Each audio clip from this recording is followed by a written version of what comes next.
Kwakwa, welcome to Diane S channel. Yes, yeah man, yeah, I'm a glad bad boss. I have got it. I got it. What did I get? My residency for Ghana. So let's dive into it, and I'm gonna take you through the steps of what I experienced. Ready? Let's go.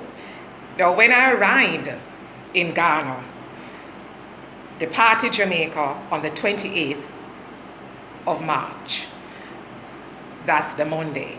And I arrived in Ghana the Tuesday, the 29th of March. Now, prior, in all my research, on YouTube, I really believed I would have gotten 3 months in my passport once I landed. Straight up, 3 months. Lo and behold, when I arrived in Ghana, went through immigration, I have my vlog on it, everything went smooth, yes.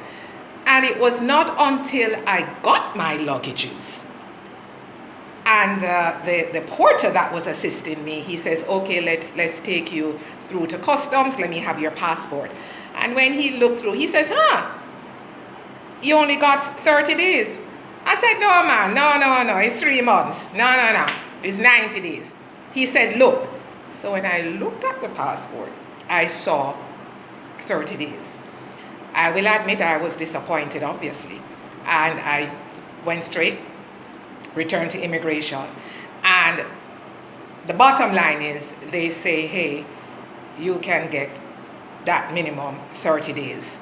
If you need to extend, then, just go to immigration when the 30 days is up and you extend that. There's nothing I could do about it, and so I mosey on out. But that was really on my mind. Needless to say, as time went by, very short now. Remember, today is Monday, the 20th of June, right? Less than 3 months. And so a friend, who is now a friend that I met, and that's another whole story. We'll share that, how I got connected to persons, as soon as I arrived in Ghana, ushered me to the Jamaican consulate, and that was my first visit. We had a conversation, and the options were pretty clear to me. Diane S, are you going to just extend your stay? And you'll get that 3 months once you extend it, yes? Because you're here, and come on, 30 days, come on, And I said to myself, Diane S, you know your agenda, You're not going to do this thing. You're not going to do the extension. You're not every couple of months extending. You know that Ghana, it's destination Ghana for you. So just shoot for it. So I decided I'm going to go straight in and apply for residency. Again, I got connected to someone, and they basically gave me all the information. And the information is a series of requirements. And I spoke about that, but not in great detail. I'll just talk about 2, which is extremely integral. All the other requirements, I know I will be able to satisfy that. And so once they sent me the list of requirements, I said to myself, okay, I will start preparation, but then I have to get to GIS, Ghana Immigration Service, before the end of May, because my 30 days would have been up in April. But be that as it may, I have to start the process before the 29th of May. And so I started to get all the requirements that was needed. Remember, I'm solo, no kids, right? If you are family with kids, there are other requirements. So the requirements that I met, and the first thing that you had to do, as I told you, is visit the Diaspora Affairs office. But you have to call prior, make an appointment, and you go in. You take your passport, and you'll be asked a few questions, why you want to be in Ghana. Are you sure you want to be a resident of Ghana? Why not just extend your stay? There's a process for that. And once you're able to satisfy them, then they will prepare a letter, a support letter for you. Without that letter from Diaspora, don't even bother take your tail up to the GIS. Let me just tell you that right now. No bother. Do not think about it. Well, don't say I didn't say it to you. If you choose to bypass Diaspora Affairs, then that's down to you. But I'm telling you, I can only share with you where I have walked. Once you get that letter from Diaspora Affairs, and then they'll tell you, okay, they'll prepare it and they'll get back to you. Once you get that letter from Diaspora Affairs, along with your requirements, these are the biggie.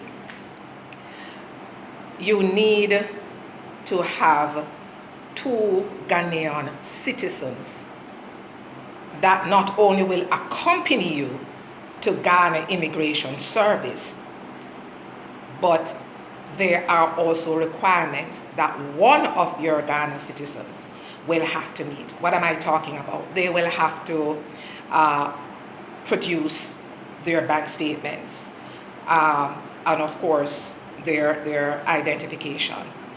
Also, let me just rewind. You're applying for the residency, you need to have the Ghana card as a requirement. So, okay, we are back to one of the Ghana citizens need to produce hard copy of their bank statement and their citizenship identification. And the other Ghanaian citizen obviously will have to take their identification or citizenship.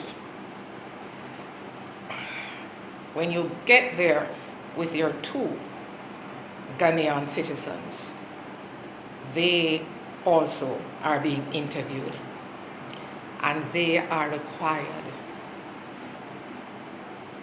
as part of the process to agree to become your bond holders. Oh yes, they have to agree to become your bond holders. So they are questioned accordingly. How long do you know Diane? And nobody can come up with no story that they know me for much 1,000 years from me. It don't go, we're not going that route. We're keeping it full 100. We say in Jamaica, we're keeping it legitimate. And so it's literally, that's how the relationship was built. And they answered accordingly.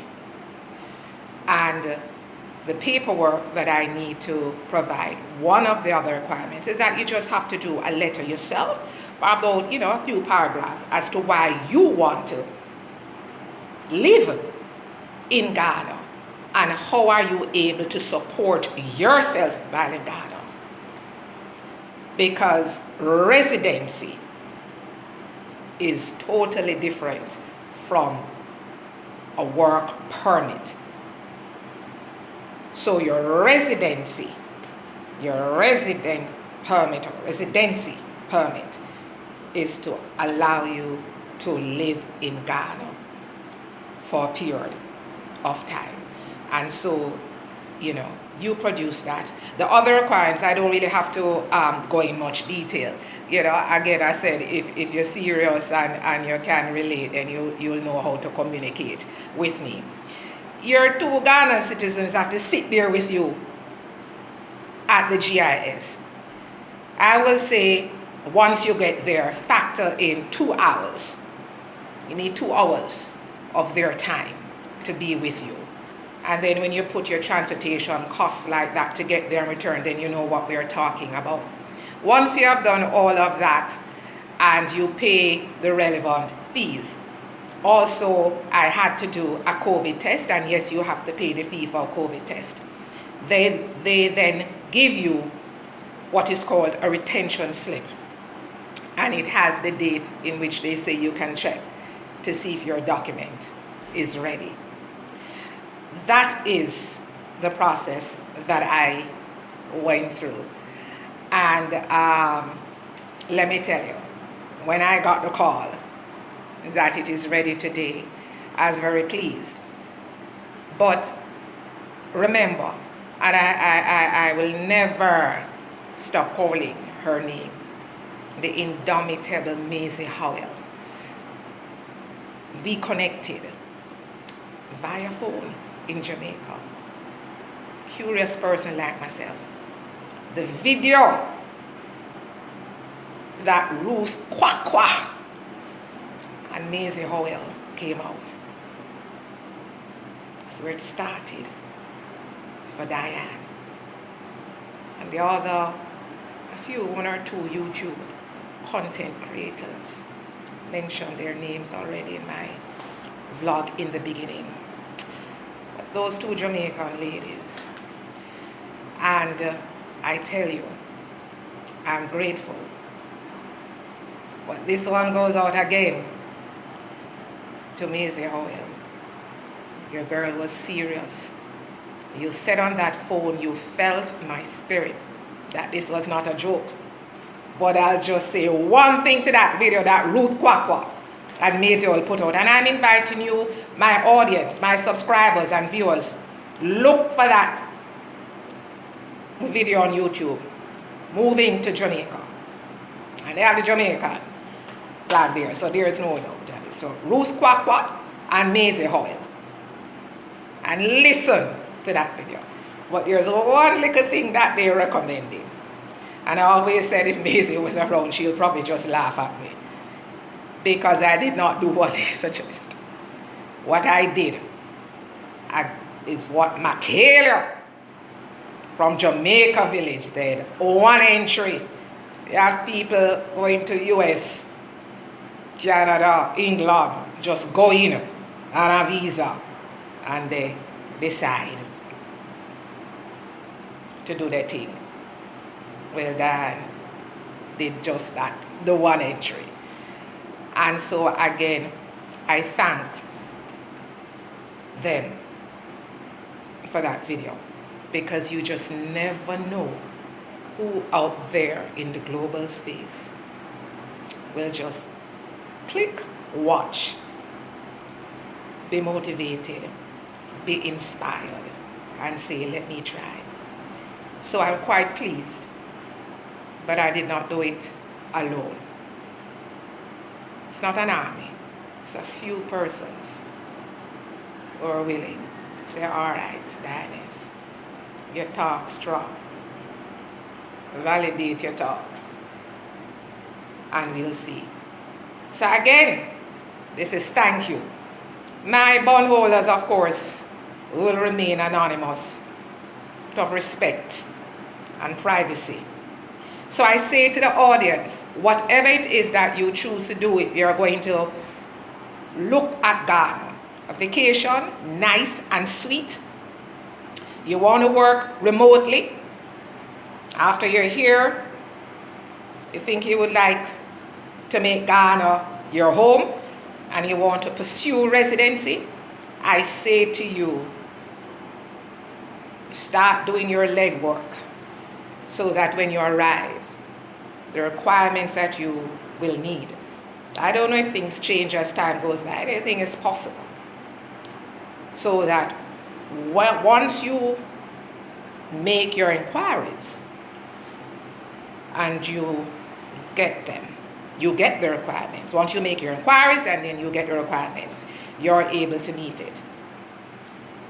But you'll have to develop or make a connection. It's different from meeting and knowing people and they laugh and all and everything is good.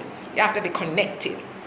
And when you're connected, sometimes it don't take very long. You know, it doesn't take very long. And you go about and you do your best, as I say, to thine own self. be true. So I encourage you guys. Everybody has a different story. I can say this is my story thus far. I got it in less than 3 months. I'm officially a resident of Ghana. Ghana, I'm ready for you. You know the usual. Please share, like, subscribe, hit the notification bell. God bless. Have a great day.